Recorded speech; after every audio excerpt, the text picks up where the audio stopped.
Hello बच्चों, कैसे हैं आप। तो इलेक्ट्रिकल यात्रा के हिंदी चैनल पे मैं भारत के ग्रामीण के क्षेत्रों से सभी बच्चों का स्वागत करता हूं। और बच्चों, आप लोग जानते हैं जैसा कि इलेक्ट्रिकल यात्रा का जो हिंदी चैनल है, इस पे आपको हिंदी में भौतिक विज्ञान पढ़ने को मिलता है। और हमारा जो जिन बच्चों को हम पढ़ाने की सोच के ये चैनल बनाए बच्चों, वो हमारे भारत के ग्रामीण क्षेत्रों के बच्चे हैं, खासकर हिंदी भाषी जो ग्रामीण क्षेत्रों के बच्चे हैं। तो इसमें हम भौतिक विज्ञान हिंदी में पढ़ते हैं बच्चों। तो अभी तक की स्टूडेंट हम लोग सरल रेखा में गति पढ़ रहे थे, और सरल रेखा में गति के 13 लेक्चर अपलोड हो चुके हैं, और आज 14वां लेक्चर है। और इसमें हम असमान त्वरण के बारे में पढ़ने वाले हैं, ठीक है ना। तो बच्चों, असमान त्वरण क्या होता है। तो असमान त्वरण में जहां पे त्वरण का मान नियत न हो, नियत नहीं हो, नियत नहीं हो, तो ऐसे लगा कि बराबर में काट दिया कि जहां त्वरण का मान नियत न हो। तो जब त्वरण का मान नियत नहीं है उस समय क्या करना है। अच्छा, जब नियत रहता था तब क्या करते थे। जब एक सवाल उठा भाई कि जब त्वरण का मान नियत रहता है तब आप क्या करते थे। अब नियत नहीं है तो क्या करना है, ये सोचना है। तो पहले नियत रहता तो क्या करते। तो इसके लिए पीछे देख लो एक बार, पीछे के वीडियोस पे गो थ्रू हो जाओ स्टूडेंट, कि देखो क्या होता है अगर नियत रहता है, फिर क्या करते थे उस समय। तो बच्चों, कुछ नहीं, उस समय हमारे पास कुछ समीकरण थे, जैसे v बराबर u plus a t, h बराबर u t plus half a t square, v square बराबर यू स्क्वायर प्लस 2s। ये सब समीकरण थे जिनके ऊपर हम हल करते थे सवालों को। याद रखना, वो समीकरण आप तभी लगा सकते थे जब ए का मान नियत था। अब यहाँ का मान, ए का मान नियत नहीं तो कैसा होगा। तो ए का मान हो सकता है इस तरीके से, कोई फंक्शन या फलन हो सकता है, जैसे ए बराबर 2t हो सकता है, ए बराबर टी स्क्वायर प्लस 2 हो सकता है। तो जैसे आप इन सब समीकरण में देख रहे हैं, समय के साथ त्वरण क्या कर रहा है, बदल रहा है। त्वरण जो है वो दूरी के साथ भी बदल सकता है, जैसे एक्स स्क्वायर के साथ बदल रहा है। त्वरण जो ऐसा भी है वो वेग के साथ भी बदल सकता है, ठीक है ना। तो ये त्वरण के अलग अलग वेरिएशन है, क्योंकि अगर आपको त्वरण का फंक्शन जो है, बस इतना समझना है कि त्वरण बदलेगा। अभी के लिए आप इतना समझो कि त्वरण में पक्का बदलाव होगा।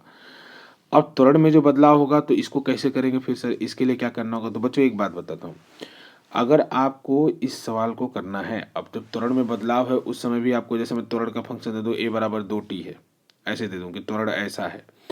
अब मैंने कहा कि बेटा इसका 2 सेकंड बाद इसके द्वारा चली गई दूरी बताओ, 2 सेकंड बाद इसकी स्थिति बताओ, या 2 सेकंड बाद इसका वेग बताओ।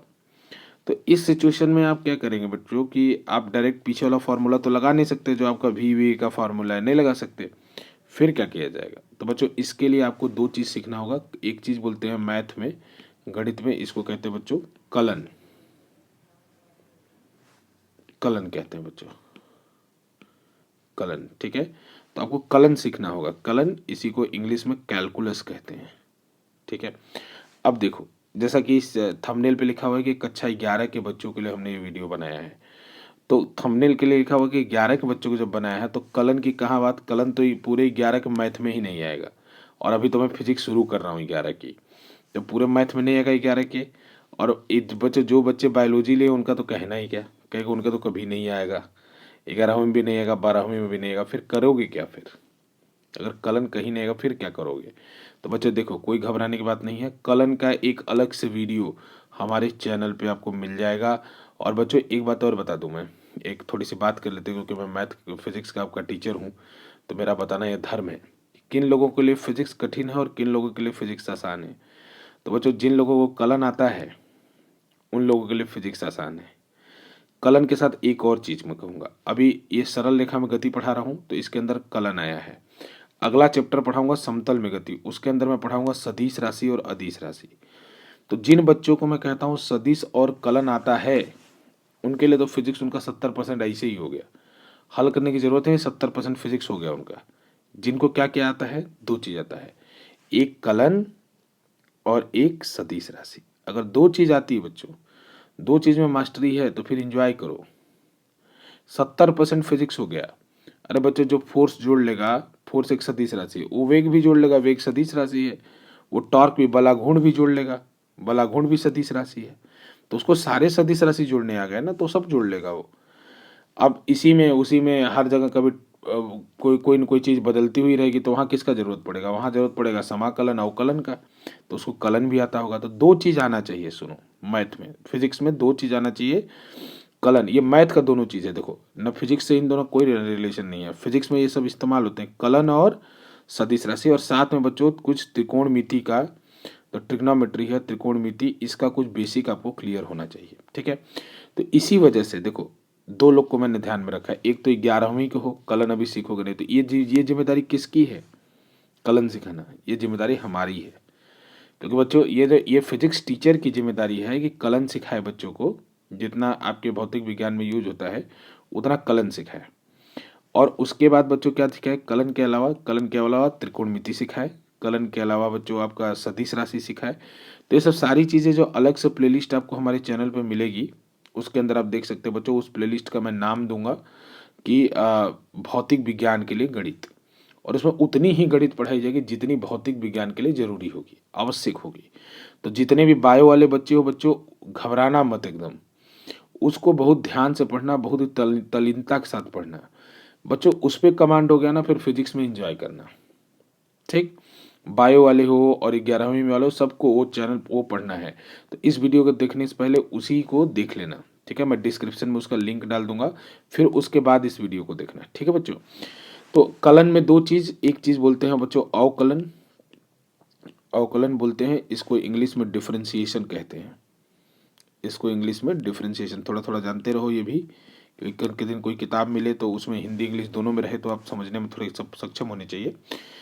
इसको दूसरी चीज होती है बच्चों समाकलन, समाकलन इसको इंटीग्रेशन कहते हैं, इंटीग्रेशन, ठीक है ना, इंटीग्रेशन कहते हैं समाकलन। अवकलन और समाकलन, देखो बच्चों मैं ये नहीं कहता कि कलन में केवल दो ही चीज है। कैलकुलस पूरा एक फिजिक्स का जो कलन है, फिजिक्स का पूरा एक शाखा, सॉरी मैथ का एक पूरा, गणित का पूरा एक शाखा है।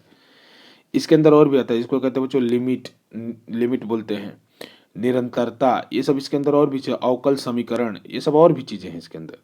लेकिन हम क्या पढ़ेंगे इसके अंदर? हम इसके अंदर दो चीज़ों में संतुष्ट रहेंगे बच्चों, एक बोलते हैं समाकलन और अवकलन, ठीक है। तो इसके लिए बच्चों डिस्क्रिप्शन में आप लोग को मिल जाएगा वो वीडियो, ठीक है। अभी वो वीडियो आपको अपलोड हो जाएगा हमारे चैनल पे, समाकलन और अवकलन का अलग से वीडियो मिल जाएगा। और उस वीडियो को एकदम बताएं, उसका जो फार्मूला लिखवाएंगे, उसका जो नियम लिखवाएंगे, उसको एक पेपर पर लिख के जहाँ पढ़ते हो वहाँ चिपका देना, क्योंकि वो फार्मूला याद रहना चाहिए। ट्रिग्नोमेट्री का फार्मूला बताए तो जहाँ पढ़ते हो पेपर पे लिख के चिपका देना। सदिश राशि के कुछ फार्मूले बताएंगे, पेपर पे लिख के चिपका देना। ये तीनों चीज़ का अगर फिजिक्स में अच्छा नंबर स्कोर करना चाहते हैं आप, कोई भी कॉम्पिटिटिव एग्जाम हो, आपका स्कूल का एग्जाम हो, कॉलेज का एग्जाम हो, कहीं का एग्जाम हो, फिजिक्स में नंबर लाना चाहते हैं तो वो तीनों चीज़ें आपकी क्लियर होनी चाहिए, ठीक। चलो बच्चों, तो अब हम डायरेक्ट आते हैं, ये मानते हुए कि आप कलन पढ़ चुके हैं, और आप जो लोग नहीं पढ़े पहले उसको देखेंगे फिर आप इधर आएंगे। चलिए, तो देखो बच्चों यहाँ हम कौन कौन से सूत्र का इस्तेमाल करेंगे। तो बच्चों यहाँ बस दो सूत्र है। एक सूत्र मेन रूप से ये है कि v क्या होता है, v क्या होता है, वेग, वेग क्या होता है, स्थिति परिवर्तन का दर। तो बच्चों अगर इसको स्थिति परिवर्तन का दर निकालना है तो आप लोग जानते हैं स्थिति में परिवर्तन बटे समय में परिवर्तन करना होता है, तो उसी को डिफरेंशिएशन के रूप में लिखते हैं dx/dt। कैसे लिखते हैं तो आप जरूर उसके लिए वो वीडियो देखिएगा मैथ का। दूसरा बच्चों, अगर मुझे त्वरण लिखना हो तो त्वरण क्या होता है, वेग परिवर्तन का दर, तो वेग परिवर्तन का दर के लिए क्या कर लेंगे, dv/dt, ठीक है।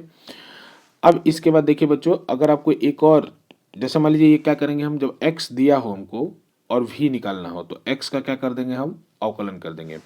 उसी तरह से जब v दिया हो, a निकालना हो तो हम क्या कर देंगे, v का अवकलन कर देंगे।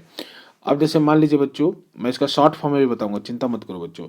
अगर मुझे dx निकालना है तो dx निकालना है तो इसको dt को उधर मल्टीप्लाई कर दीजिए, तो dx बराबर कितना हो जाएगा, v dt, ऊपर वाले पहले वाले समीकरण से आएगा, और इसको दोनों तरफ क्या कर दीजिए, समाकलन कर दीजिए। उसी तरह से बच्चों चौथे फॉर्मूले में बात करूं कि अगर आपको dv चाहिए यानी वेग चाहिए, तो वेग के लिए मल्टीप्लाई कर दीजिए उधर, तो हो जाएगा a इंटू डी टी। तो आप देख रहे हैं dt को उधर मल्टीप्लाई करके आप अगर अवकलन समाकलन कर देंगे तो आपको आपका आ जाएगा dx। इसको एकदम सिंपल वर्ड में समझना तो ऐसे समझो, तीन चीज है यहाँ, x है, v है और a है, एकदम सिंपल वर्ड में समझो। तो बच्चों अगर x दिया हो और a निकालना हो, x दिया हो और a निकालना हो, यानी ऊपर से नीचे आना है, मतलब x से v निकालना है, v से a निकालना है, तो आप यहाँ क्या करो, अवकलन, आप करो अवकलन। अब बच्चों अगर आपको नीचे से ऊपर जाना है, यानी त्वरण दिया हो, वेग निकालना हो और x निकालना हो, तो नीचे से ऊपर जाना है तो क्या करो, समाकलन, समाकलन। देखो बच्चों, तो अगर x दिया है, v निकालना है तो क्या करना पड़ा, अवकलन करना पड़ा किसका, x का। देखो अगर v दिया है, a निकालना हो तो क्या करना पड़ा, v का समाकलन अवकलन करना पड़ा। अब देखो अगर v दिया है x निकाल, अब देखो क्या दिया है, v दिया है x निकालना है, उल्टा चलना है नीचे से ऊपर, तो क्या करना पड़ा, देखो समाकलन करना पड़ा। कैसे करना पड़ेगा अभी एग्जाम्पल लेके बताएंगे बच्चों। अब उसी तरह से देखो a दिया है और v निकालना है, तो क्या करना पड़ा, समाकलन करना पड़ेगा। तो एक उदाहरण लेता हूं, उदाहरण के माध्यम से मैं आप सभी लोग को समझाता हूं बच्चों। तो देखो बच्चों, चलिए मान लेते हैं x बराबर है t³ प्लस 3t² प्लस 6। ये आपको दे रखा है कि भाई x जो है, x क्या है, x है स्थिति, t क्या है, t है समय। मतलब कह रहा है कि किसी कण की जो स्थिति है समय के साथ इस तरीके से बदल रही है। ये प्रश्न है बच्चों, एक क्वेश्चन है हमारे पास, इसी स्थिति बदल रही है। अब मैंने आपको कहा कि बेटा इसका भी टी का फलन निकालो, यानी ये भी टाइम के साथ वेग कैसे बदल रहा है उसको निकालो, और टाइम के साथ त्वरण कैसे त्वरण कैसे बदल रहा है उसको निकालो। तो बच्चों देखो आपको दिया क्या है x, आपको निकालना क्या है v, फिर क्या निकालना है a। तो बच्चों देखो मैंने आपको बताया था x का एक बार अवकलन करोगे तो v आ जाएगा। तो यानी हमको v निकालने के लिए क्या करना होगा, dx/dt। तो बच्चों समय के सापेक्ष में अगर इसका अवकलन करोगे तो बच्चों दो लोग जानते हैं, अवकलन पढ़े हुए हैं, 3t² आ जाएगा, 3t का वर्ग, प्लस यहाँ कितना आ जाएगा 6t। तो यहाँ से बच्चों v का मान कितना होगा, v का मान होगा 3t का स्क्वायर प्लस 6t। अब इसका फायदा क्या हुआ, यही हमारा vt का आंसर है। अब इसका फायदा क्या हो बच्चों, अगर किसी भी समय मेरे को वेग चाहिए तो मैं यहाँ से निकाल सकता हूँ। बस वेग का मान पुट करूंगा, वेग का मान टी का मान यहाँ पे डालूंगा। तो जैसे मुझे टी बराबर 2 सेकंड पे चाहिए कि कण कहाँ है, तो टी का मान 2 डाल दूंगा बच्चों। तो यहाँ कितना हो जाएगा 4 3 12 और 4 6 24, है ना, यानी दोनों को जोड़ूंगा 36 आ जाएगा, 36 मीटर प्रति सेकंड आएगा। तो इसी तरह आप किसी भी समय पर वेग निकाल सकते हैं बच्चों। अब इसी में हमको क्या निकालना है, त्वरण भी निकालना है। तो बच्चों वेग का एक और बार अवकलन, ऊपर से नीचे आ रहा हूँ ना, तो अवकलन करना होगा। तो एक और बार अवकलन करूंगा, a बराबर dv/dt, मतलब अवकलन एक और बार करूंगा तो मेरे को क्या मिलेगा, त्वरण मिलेगा। तो त्वरण कितना मिलेगा बच्चों, 6t प्लस 6। जो लोग अवकलन जानते हैं कैसे इसका अवकलन इतना है वो समझ रहे होंगे, 6t प्लस 6। तो यहाँ से मेरे को a का फलन क्या आ गया, a का फलन आ गया बच्चों 6t प्लस 6।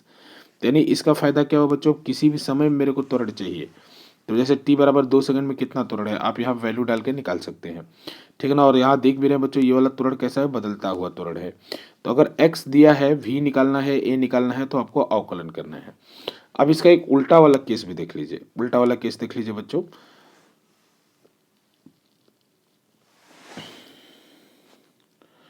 अब जैसे मान लीजिए a की वैल्यू दिया है बच्चों 2t, a की वैल्यू क्या दिया, ये भी एक क्वेश्चन है बच्चों। a का मान दिया है 2t।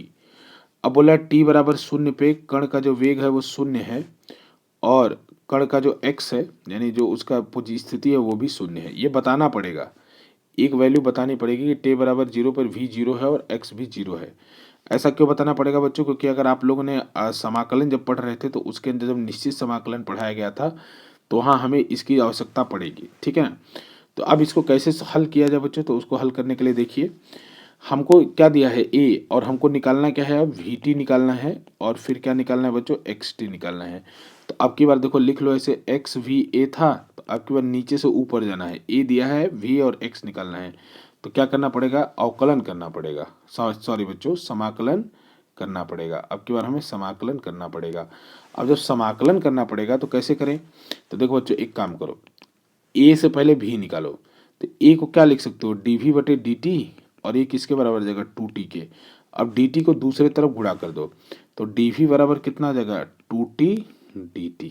ये आ गया, ऐसे ही करना है, ए दिया हो ऐसे कर लियो जो, है ना। अब इसी को बच्चों क्या करो, इंटीग्रेट मार दो।